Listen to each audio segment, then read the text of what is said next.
I think ultimately this is a story about political power, and it's about who has the power.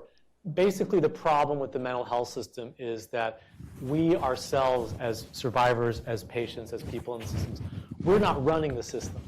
We need to be running the system.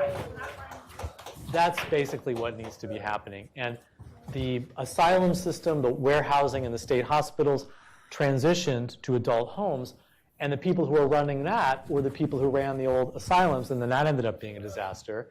And now we're seeing that the transition from the adult homes to independent living, when you let the people who were running the adult homes manage that, you still have the problem. So the larger problem here is political.